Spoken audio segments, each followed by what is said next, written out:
una serie de luces acerca de por qué la economía se encuentra hoy donde está, e incluso algunas indicaciones acerca de la posible evolución que la misma tendrá en el futuro inmediato y en el futuro más mediato. En ese lapso de 15 años, básicamente que se inicia en el año 1974, nosotros podemos distinguir varias etapas perfectamente diferenciadas y algunas de ellas inclusive coincidentes con gobiernos que tuvieron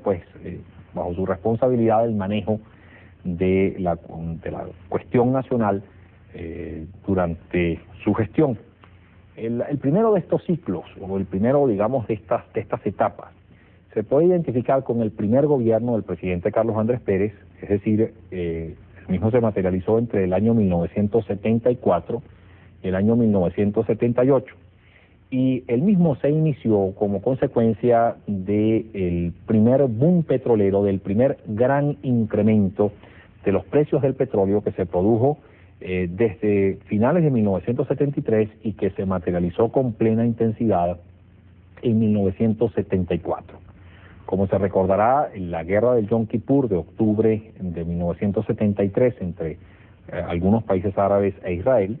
trajo como consecuencia o como secuela el embargo petrolero de algunos países árabes, miembros de la Organización de Países Exportadores de Petróleo,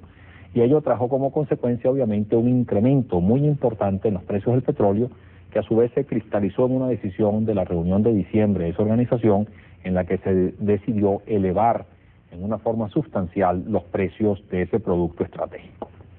Esto obviamente tenía que reflejarse en Venezuela, país fundamentalmente exportador de petróleo, y de hecho ello se tradujo en un incremento súbito de las exportaciones de hidrocarburos de nuestro país, lo cual generó un ingreso de divisas muy importante a nuestra economía, pero por otra parte también trajo como consecuencia un incremento inesperado y de grandes proporciones en los ingresos percibidos por el gobierno central. Como todo esto coincidió, digamos, con la entrada de la nueva administración, de la administración del presidente Carlos Andrés Pérez, ello llevó a los hacedores o a los responsables de manejar a los nuevos responsables de manejar la política económica de nuestro país a implantar un plan de desarrollo bastante ambicioso que precisamente diera uso a esos recursos cuantiosos y sustancialmente mayores a los inicialmente esperados, para así avanzar rápidamente en el ambicioso proyecto de desarrollo. Y esto dio origen al famoso quinto plan de la nación, donde se contemplaban cuantiosas inversiones de parte del sector público para desarrollar algunas industrias básicas como la del aluminio, el acero, etcétera, desarrollar el plan eléctrico nacional y mejorar también una serie de servicios públicos. Toda esta cuantiosa inversión del sector público, combinado también con una ampliación de los gastos de consumo del sector público en su conjunto, trajeron como consecuencia, o iban a traer inevitablemente como consecuencia, un proceso de aumento sostenido y de grandes proporciones en el gasto público a lo largo de todo el lapso en el que se pusiera en marcha ese ambicioso plan de desarrollo. Es decir, de entrada se sabía que poner en marcha este plan de desarrollo iba a implicar una elevación sostenida y de alto nivel en el gasto público y en consecuencia en la demanda, es decir, en los gastos de inversión y de consumo que realizaba el sector público. Sin embargo, a través de ese mayor gasto que comenzó a operarse con plena intensidad a partir del año 1974 y que perduró, como ya se dijo, en los años subsiguientes, lo que se hacía no era otra cosa sino inyectar los recursos que procedían del exterior, producto de aquellas exportaciones, que hacían que obviamente las compañías concesionarias tuvieran que traer una enorme cantidad de dólares y vendérselos al Banco Central para así obtener los bolívares que necesitaban para pagar sus impuestos al fisco. Esa cuantiosa masa de recursos que procedía del exterior se monetizaba, se inyectaba a la actividad económica interna precisamente a través de ese gasto público creciente, ese gasto público que se expandía en grandes proporciones. Y ella fue una de las razones por la que la oferta monetaria, la cantidad de dinero en poder del público, también mostró una franca expansión durante varios años, durante esos primeros años del gobierno del presidente Pérez debido precisamente a la monetización, a la inyección de esos recursos procedentes del exterior a través del gasto público. Vamos a cumplir unos compromisos y al regreso vamos a ver, bueno, qué efectos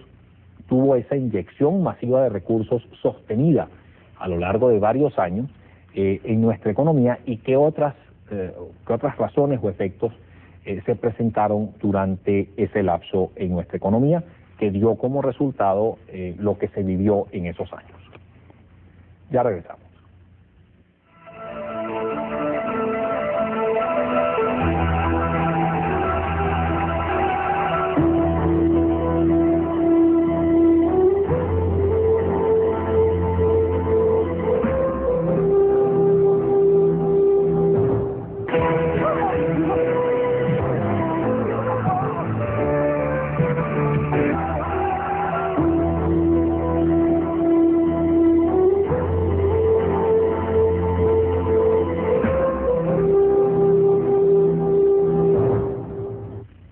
Decíamos al final del segmento anterior que el incremento de gasto público sostenido a lo largo de varios años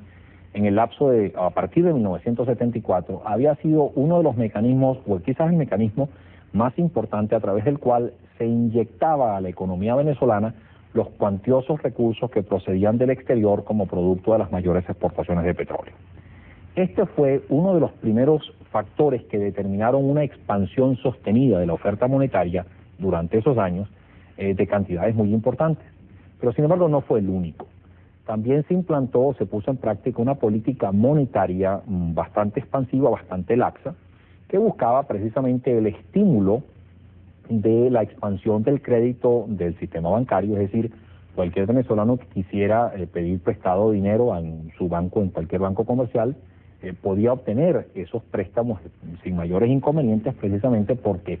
la asistencia financiera que le daba el Banco Central a esos bancos comerciales, combinado con inclusive modificaciones en la legislación o en las regulaciones bancarias que hicieron pues o que posibilitaron la ampliación de esos créditos, fueron también otro factor muy importante que determinó la expansión de la oferta monetaria en cantidades bastante cuantiosas. Por lo tanto, entonces tenemos un incremento en la cantidad de medios de pago, en la cantidad de bolívares en poder de los venezolanos, que procedían de la masiva inyección de recursos a través del mayor gasto público y a la vez de la ampliación en la actividad crediticia de los bancos comerciales que hacían que cualquier venezolano que quisiese pedir un préstamo para comprar cualquier cosa en Venezuela, lo podía pedir sin mayores inconvenientes precisamente porque la banca tenía la capacidad de dar respuesta a la mayor demanda de crédito. Esto pues originó, como ya dije, una expansión de la oferta monetaria muy cuantiosa y sostenida a lo largo de todos esos años, que obviamente posibilitó a los venezolanos, al sector privado también, a expandir su demanda en unas magnitudes similares a las que la estaba haciendo el sector público. Ese mayor gasto público implicaba que tanto la inversión como el consumo del sector público estaban aumentando en una forma sostenida y muy intensa, pero también lo estaba haciendo la demanda del sector privado, porque al verse el sector privado con una mayor cantidad de dinero, al verse el sector privado con una mayor disponibilidad de crédito en el sistema bancario local, pues ello obviamente llevaba a que también el sector privado expandiera su demanda, expandiera sus gastos de consumo y sus gastos de inversión en magnitudes de consideración. De hecho, hablando específicamente en el caso de la inversión, los productores locales se dieron cuenta que el mercado, que digamos la mayor disponibilidad de bolívares en poder del público, estaba permitiendo expandir la demanda, los gastos de consumo que realizaban los venezolanos y que por lo tanto el mercado en Venezuela estaba creciendo a un ritmo muy considerable año tras año y que por lo tanto había que anticiparse a esa expansión sostenida del consumo, ampliando también la capacidad de producción de las empresas locales. De ahí entonces que muchos empresarios decidieron realizar inversiones masivas, ampliar la capacidad de producción de sus empresas, crear nuevas plantas de producción, ampliar las plantas de producción existentes, y ello entonces dio origen también a un incremento de la inversión, de los gastos de inversión del sector privado sumamente cuantiosos. Entonces, de esta forma, pues se produjo durante esos años que se iniciaron en 1974, una situación donde no solamente la demanda del sector público, sino también la del sector privado, mostraba unos incrementos sostenidos año tras año de magnitudes de consideración. Y esto obviamente tenía que traer como consecuencia una serie de circunstancias. La primera de ellas fue que el sector productivo local también incrementó su oferta. Si el mercado estaba creciendo sustancialmente debido pues a esa mayor disponibilidad de dinero, pues obviamente los centros de producción, las industrias se sentían estimuladas a incrementar su nivel de actividad económica, se sentían estimuladas a incrementar su producción, y esto entonces explica por qué durante esos años los distintos sectores productivos, el sector agrícola, el sector manufacturero, el sector de la construcción, el sector de los servicios, comercio, transporte, etcétera, mostraron incrementos en el nivel de su actividad económica tremendos. Así, por ejemplo, el sector industrial, el sector manufacturero, mostró tasas de crecimiento reales interanuales, o sea, cada año, del orden del 10 o el 12, entre el 10 y el 11%. El sector de la construcción, por ejemplo, mostró tasas de crecimiento exorbitantemente altas, que en algunos años inclusive superaron el 20% en términos reales, mientras que muchos sectores de servicios también mostraron unas tasas de crecimiento realmente elevadas. En otras palabras, en Venezuela se produjo un boom, se produjo una bonanza económica que se caracterizaba por una expansión en el nivel de actividad económica de los centros de producción, por una demanda creciente y cada vez más intensa de mano de obra, que comenzó a escasear particularmente durante los últimos años del gobierno del presidente Pérez, del primer gobierno del presidente Pérez, y que, digamos, en cierto modo, pues, trajo como consecuencia aquella bonanza económica que se vivieron durante esos años. Ahora bien, este incremento en la demanda del sector público, combinado con el incremento en la demanda del sector privado y particularmente combinado con el incremento en la inversión del sector privado, traían como consecuencia la necesidad de que se importaran maquinarias y equipos que se requerían para esas nuevas inversiones que realizaba tanto el sector público como el sector privado. El incremento del consumo del sector privado fue de tales proporciones que era imposible pretender que el sector, productivo local, que el sector productivo nacional pudiera dar satisfacción a toda esa mayor demanda. En primer término, porque el sector productivo nacional no había sido o no tenía un desarrollo para la producción de maquinarias y equipos productores de bienes de inversión, y por lo tanto buena parte de esos equipos tenían que importarse, tenían que comprarse en el exterior, pero incluso no estaban ni siquiera capacitados para dar satisfacción a la totalidad de la demanda o a la totalidad del consumo del sector privado, y por lo tanto era necesario también importar masivamente bienes de consumo. Todo esto entonces trajo como consecuencia la necesidad de incrementar las compras externas del país en magnitudes de consideración y también en una forma sostenida. Es decir, no solamente pues fue el gasto o la demanda del sector público y la demanda del sector privado las que mostraron un crecimiento sostenido a lo largo de esos años, sino que también fueron las importaciones, las compras externas que realizaba el país las que mostraron un crecimiento sostenido a lo largo de esos años, simplemente porque el aparato productivo interno era incapaz de poder producir todos los bienes y todos los servicios que se demandaban en el país como producto del mayor gasto público y como producto de los mayores gastos de consumo y de inversión del sector privado. Ahora bien, ¿qué sucedió con los ingresos del sector público? ¿Y qué sucedió con los ingresos de exportaciones del país? Bueno, si bien estos ingresos se dispararon, aumentaron súbitamente en el año 1974 como producto de los mayores precios del petróleo, a partir de 1975 comenzaron a mostrar una estabilidad. Las exportaciones de petróleo inclusive decrecieron en 1975 porque los países consumidores se moderaron en su demanda, entraron en una fase recesiva y por lo tanto tenían que importar una menor cantidad de petróleo porque su nivel de actividad económica era menor, y ulteriormente se estabilizaron las exportaciones de petróleo. Es decir, después del gran aumento se estabilizaron las exportaciones de petróleo y por lo tanto los ingresos de divisas que tenía el país producto de esas ventas externas también se estabilizaron.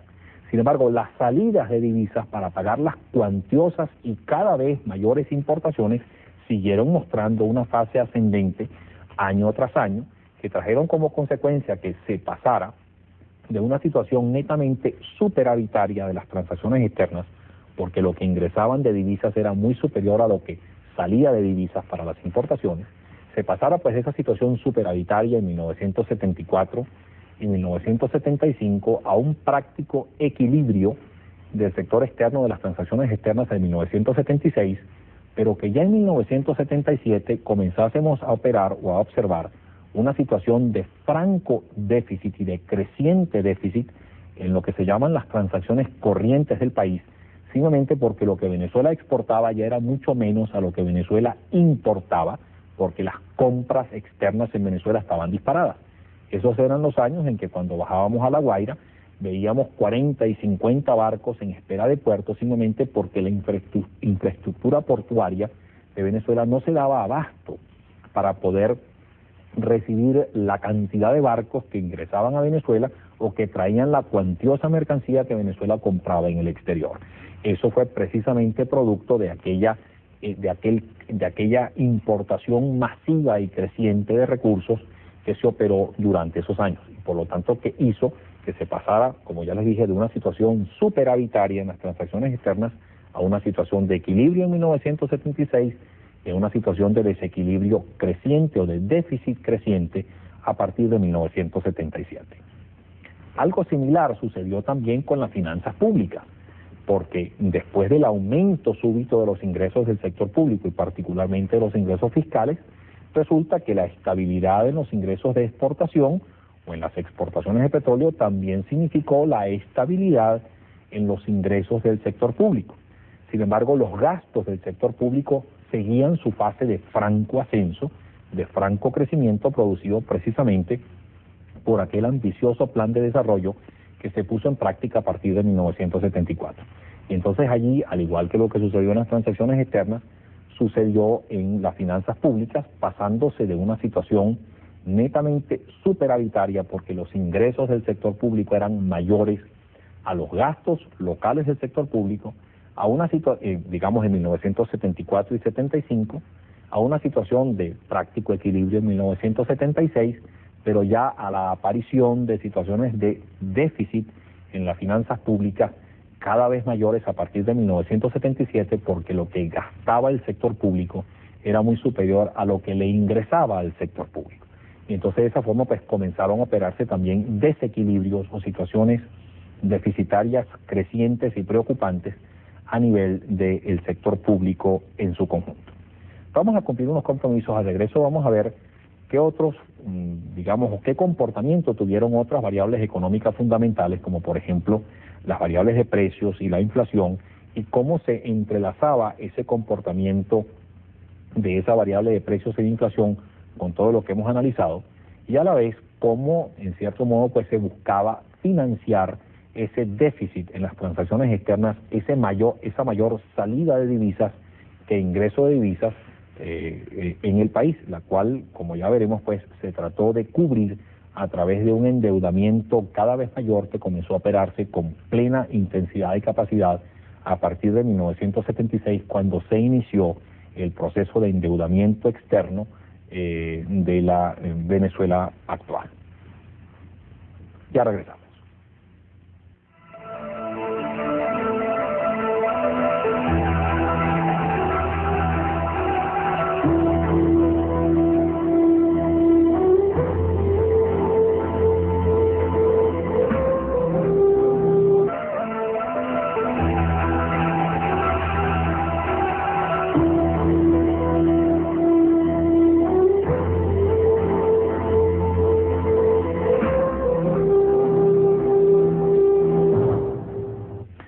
Veíamos en el segmento anterior cómo en el lapso de 1974 a 1977 y 78,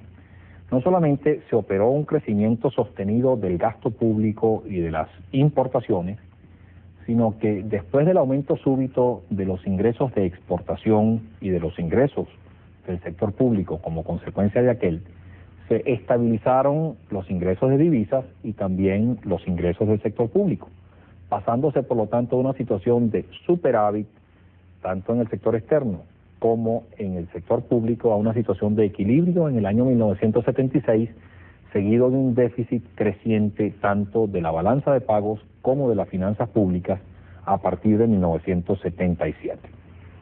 Sin embargo, este crecimiento masivo de las importaciones trajo como consecuencia que en Venezuela no se presentara los fenómenos hiperinflacionarios que se presentaron en otros países de la América Latina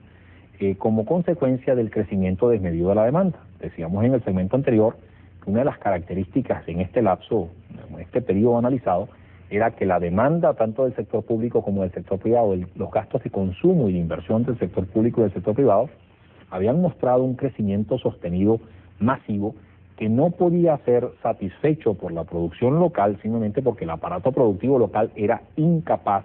de poder dar satisfacción a esa mayor demanda pública y privada. En consecuencia, ¿qué sucedía? Pues simplemente que se había roto el equilibrio entre dos fuerzas de mercado. Por una parte, la demanda crecía mucho más rápidamente que la oferta, y en consecuencia lo lógico era esperar o prever que en Venezuela se presentaran problemas de desabastecimiento y consecuentemente problemas inflacionarios muy similares a los que se presentaron en otros países de América Latina, precisamente como consecuencia de un mayor crecimiento sostenido de la demanda que de la oferta. Sin embargo, en nuestro país no se presentó ese fenómeno inflacionario. Durante ese lapso 74-78, la inflación promedio estuvo en torno a un 7% por año, 7 u 8% por año, que era una inflación bastante moderada,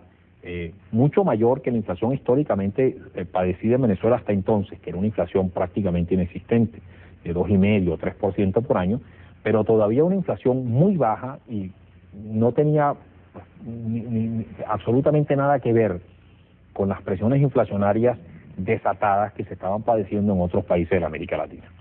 ¿Por qué esa diferencia? ¿Por qué en Venezuela no se presentaron esos problemas de inflación galopante que existían en otros países de la América Latina, a pesar de que la demanda estaba aumentando en una forma sustancial? Bueno, en gran medida ello se debió precisamente a ese crecimiento desmedido de las importaciones, porque si bien el aparato local interno, el aparato productivo interno, no estaba capacitado para dar respuesta a esa mayor demanda, y si bien ese aparato productivo interno aumentó su nivel de actividad económica, aumentó su producción en una forma sustancial, lo hizo en una magnitud muchísimo menor al crecimiento de la demanda. Esa disparidad entre las fuerzas de oferta y demanda que ya nos referíamos en el mercado se cubrió a través de una oferta externa, es decir, a través de compras masivas en el exterior de todos los bienes y de todos los servicios, o no de todos, de buena parte de los bienes y los servicios que no se podían producir localmente por el aparato productivo nacional. Eso entonces hizo que la oferta total constituida por la oferta interna, lo que se producía localmente, más lo que se importaba o se compraba en el exterior, más o menos se equiparase a la oferta externa, y que por lo tanto eso impidiera que en Venezuela se materializaran presiones inflacionarias galopantes similares a las de otros países de la América Latina. Sin embargo, hay algunos bienes y algunos servicios que no son importables, que no se pueden adquirir en el exterior, que es lo que se denominan los bienes y los servicios no comercializables o no transables. En ese caso, digámoslo así, esos bienes que eran también objeto de una sustancial mayor demanda local, el aparato productivo, aun cuando estaba aumentando su oferta de esos bienes, no lo podía hacer al ritmo en que lo hacía la demanda. En esos casos sí se producía la disparidad entre oferta y demanda, que no podía ser cubierta con importaciones simplemente porque eran bienes o servicios que no eran importables, no eran comercializables. Un ejemplo característico de este tipo de bienes eran, por ejemplo, los terrenos, los apartamentos, las casas, las habitaciones. Los inmuebles no se podían importar, y por lo tanto, aun cuando el sector de la construcción estaba creciendo a una tasa del orden del 20%, la demanda crecía mucho más del 20%, y por lo tanto se producía una situación de escasez cada vez más crítica y crónica de vivienda, que hacía o que traía como consecuencia la elevación en los precios desproporcionados de esa vivienda. Y ahí se explica por qué, si bien la inflación promedio en Venezuela estaba en el 7 o el 8%, la inflación, el proceso de aumento sostenido de los precios de estos productos no comercializables estaba en el orden del 50, 60 y 70%. Esa es la gran diferencia en la inflación padecida entre esos dos tipos de bienes. Y la gran diferencia se debió precisamente a que como se tenía un alto poder adquisitivo externo generado por los dólares que ingresaban de las exportaciones de petróleo y ulteriormente por los dólares que ingresaban producto del endeudamiento cada vez mayor que se comenzó a operar a partir de 1976, esos dólares que ingresaban por esas dos fuentes permitían mantener o financiar las crecientes importaciones en cantidades desproporcionadamente altas que hacían que la mayor parte de los bienes y los servicios, o la oferta de la mayor parte de bienes y servicios se mantuviese más o menos a nivel con la demanda, impidiéndose de esa forma la materialización de una inflación desbocada. Sin embargo, al fin de este periodo, básicamente en 1978, lo que se presentó fue una situación de profundos desequilibrios dentro de la economía, por una parte porque importábamos muchísimo más de lo que exportábamos y en consecuencia teníamos un desequilibrio del sector externo. En segundo término, porque el gobierno gastaba mucho más de lo que le ingresaba y por lo tanto incurría en un déficit descomunalmente alto ya en 1978. Y en tercer término también se presentó otro desequilibrio básicamente en el mercado de factores de producción, porque la demanda de esos factores de producción y particularmente la demanda de mano de obra era muy superior a la oferta de mano de obra, presentándose entonces situaciones de escasez crítica de mano de obra, particularmente de mano de obra especializada y semiespecializada, que trajo como consecuencia el ausentismo laboral desbocado, una baja productividad laboral. La gente no tenía que preocuparse por conservar su fuente de trabajo porque sabía que a la vuelta de la esquina habían 5 ofertas de trabajo, a cual más atractiva, y todo ello pues distorsionó grandemente la economía, simplemente porque se pretendió crecer a un ritmo mucho más rápido de lo que la economía podía absorber. No se disponía, por ejemplo, del material humano en la cantidad suficiente para satisfacer la demanda de factores de producción trabajo que iba implícito con este crecimiento desmedido de la actividad económica, y ello trajo como consecuencia que esta fase, digámoslo así, de crecimiento sostenido y de crecimiento de bonanza económica que se vivió durante esos años prácticamente fuera insostenible, adentrándose en el año 1978 en una situación de profunda crisis que había que enfrentar y que en cierto modo marcó el inicio de una nueva etapa en la economía venezolana que se inició precisamente hacia fines del año 1978 y que estudiaremos en nuestro programa subsiguiente. Reciban un cordial saludo y hasta la próxima.